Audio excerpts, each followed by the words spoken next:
Isang mapagpalang araw po, Ginoo, at sa aking mga klase. Ito nga pala ang pangkat-apat na mag-uulat ng Kabanata 9 hanggang 12 ng Nuwaling May Tangere. Mga tauhan sa Kabanata 9 hanggang 12. Una ay si Kapitan Tiago, Padre Damaso, Maria Clara, Tia Isabel, Padre Sebella, Crisostomo Ibarra, Don Rafael, Taterno, Cura, Ibarra Media, Katulong, Veteranong Sepulturero.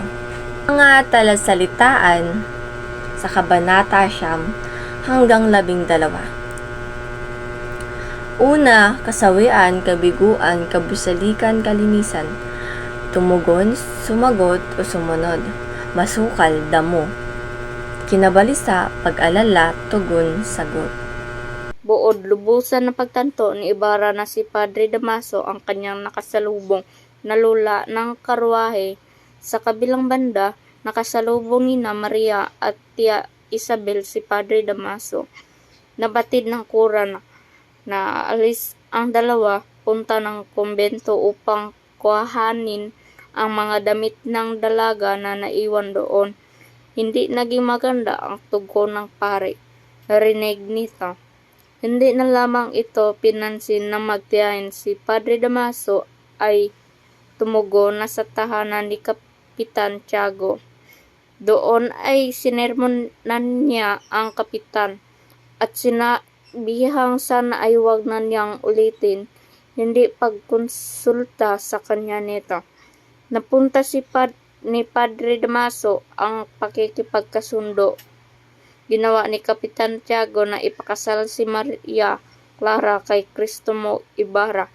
Labis na kinabalisa ng kapitan ang ginawang ito ng Buod ng Kabanata 10. Ang bayan ng San Diego ay napakasagana ng lupa at napakaganda ng ilog na animoy kumikinang naaha sa simbolyo. Ang simbahan ay tuwing may tinatamaan ng sikat ng araw. Ayon sa alamat ng bayan ng San Diego, mayroong isang matandang nagngangalang Ibarra Media na naninirahan sa lugar na ito. Siya ay purong Kastilang ngunit matata sa wikang Pilipino. Madalas siya ay katakutan ng mga taong kalapit lugar niya. Isang araw ay namataang nakabigti na lamang ang matanda. Makalipas ang ilang taon ay pumunta sa lugar na ito ang isang mestizo na nagpakilalang anak na mayapang matanda, si Saturnino. Pinaunlad niya ang bayan hanggang sa panahanan na ang lugar ng mga tao at tayuan ng samot-saring establishmento. Nagpatuloy ang kaunlaran ng bayan hanggang sa anak nitong Don Rafael. Siya namang kabutihang ama ni Crisostomo. Buod ng Kabanata 11. Bagamat Don Rafael ang tawag sa ama ni Ibarra, hindi siya ang kinikilalang makapangyarihan kahit na siya ay pinakamayaman. Pero siya ay ginagalang at halos lahat ng mga tao ay merong pagkakautang sa kanya. Sa kabila ng kabusalikan ng kanyang damdamin, siya ay kinalaban ng magkaroon ng usapin at niwala pang ang kumampi. Si Kapitan Tiago man, kahit na masalapi at sinasalubong ng banda ng musiko at hinahainan ng masasarap na pagkain kapag nagpupunta sa bayan. Kapag siya ay nakatalikod, siya ay tinatawag na Sakristang Tiago.